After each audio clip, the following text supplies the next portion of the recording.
Hallo zusammen und willkommen bei Wow Spoken German. Ich bin Peter und heute sind wir wieder hier mit einer sehr menschlichen Geschichte. Adele, bevor wir anfangen, ich muss ehrlich sein. Ich hatte letzte Woche das Gefühl, dass alles auf mich einprasselt. Hast du das jemals erlebt? Oh, Peter, natürlich. Das kennt doch fast jeder. Aber erzähl mir erst einmal, was genau ist passiert? Ich möchte alles hören. Also, es hat am Montag angefangen. Ich bin aufgewacht und habe sofort an die Arbeit gedacht.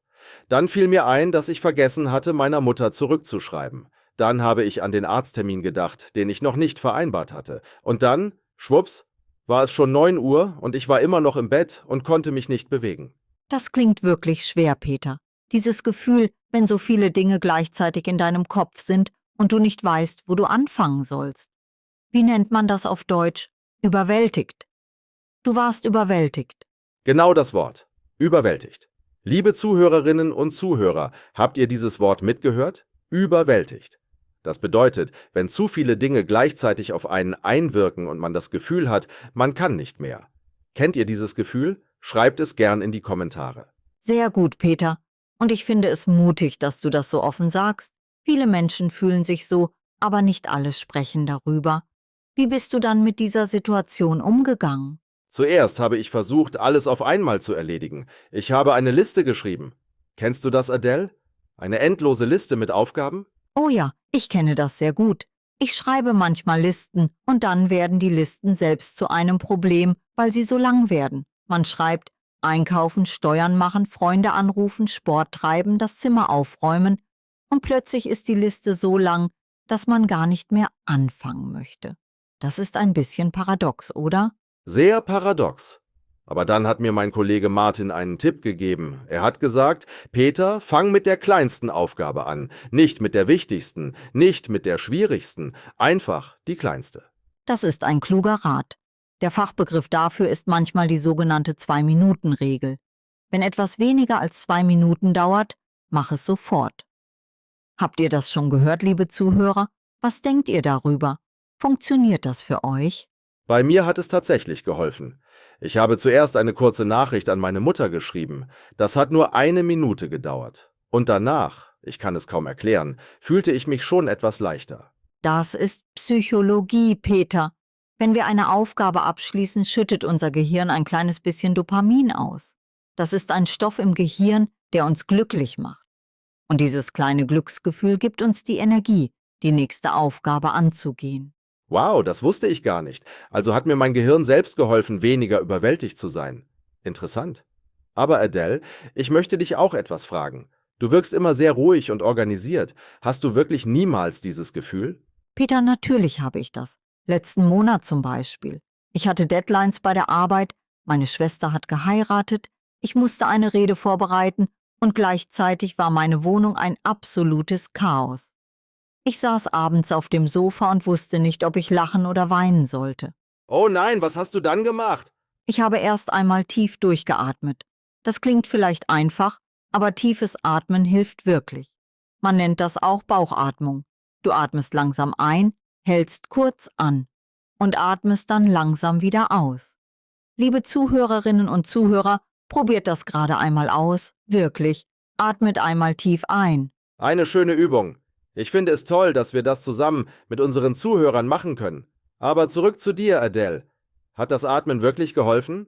Es hat mir geholfen, klarer zu denken. Und dann habe ich etwas gemacht, das für mich sehr wichtig ist. Ich habe mit meiner besten Freundin gesprochen. Einfach geredet.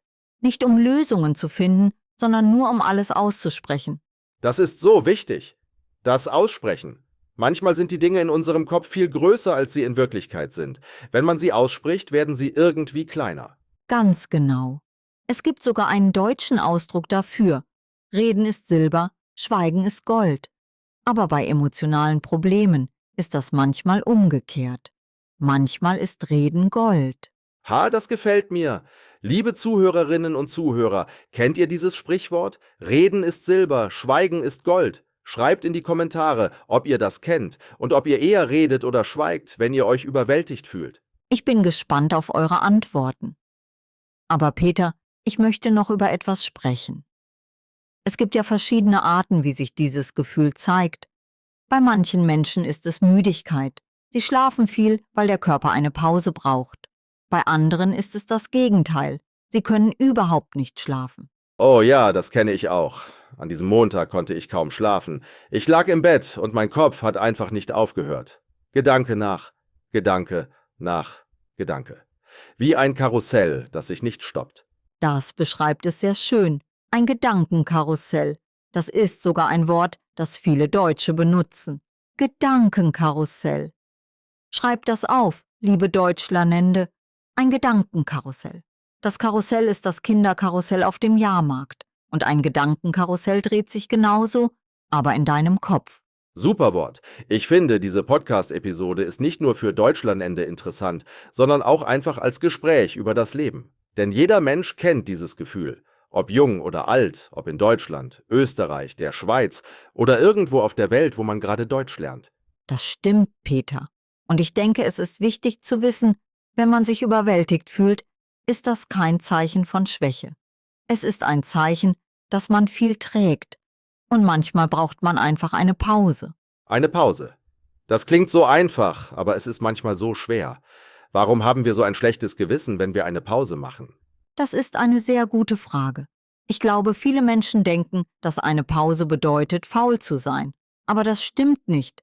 Eine Pause ist produktiv. Dein Gehirn braucht Erholung, genau wie deine Muskeln nach dem Sport. Das erinnert mich an etwas, das ich gelesen habe. Spitzensportler trainieren nicht 12 Stunden am Tag. Sie trainieren intensiv, aber dann ruhen sie sich aus. Und diese Erholung ist Teil des Trainings. Genau. Und das können wir auf das Leben übertragen. Pause ist kein Gegenteil von Arbeit. Pause ist Teil von Arbeit.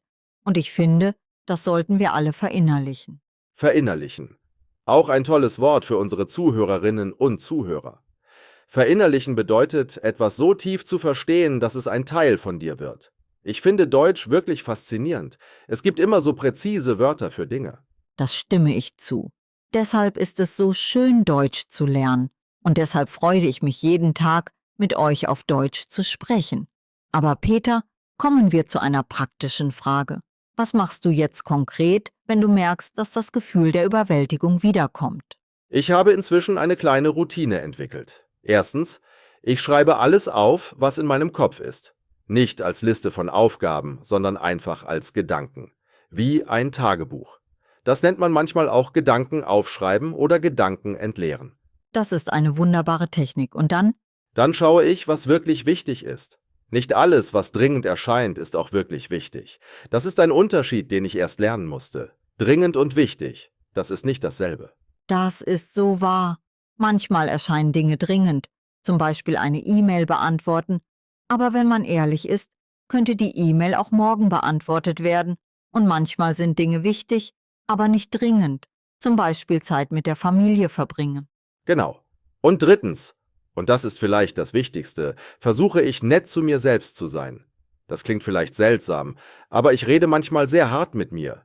Ich sage zu mir selbst Dinge, die ich niemals zu einem Freund sagen würde. Oh, das kenne ich so gut. Diese innere Stimme, die sagt, du hast das nicht gut genug gemacht. Du hättest mehr tun sollen. Warum bist du so langsam? Diese Stimme kann so laut sein. Und dann versuche ich jetzt mir selbst zu sagen, es ist okay. Du machst dein Bestes. Und dein Bestes ist gut genug. Das ist schwerer, als es klingt, aber es hilft wirklich. Peter, ich finde, du hast heute etwas sehr Wichtiges gesagt. Ich möchte kurz bei diesem Punkt bleiben. Diese innere Stimme, die nennt man auch den inneren Kritiker. Und es ist interessant. Wir wären niemals so streng zu einem guten Freund wie zu uns selbst. Das stimmt 100%. Wenn ein Freund zu mir käme und sagen würde, ich habe heute nicht alles geschafft, was ich wollte, was würde ich ihm antworten? Du würdest ihm wahrscheinlich sagen, das ist okay. Morgen ist auch noch ein Tag.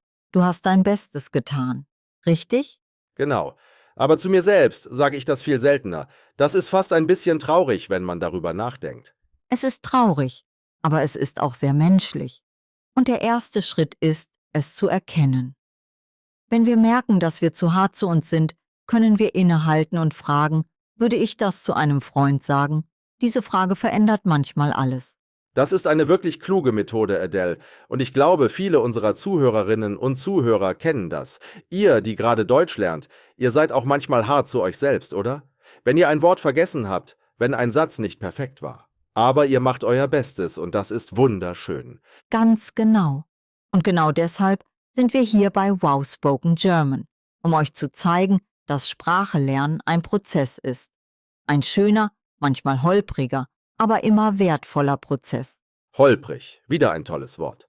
Holprig bedeutet nicht ganz glatt, mit kleinen Hindernissen, wie eine holprige Straße.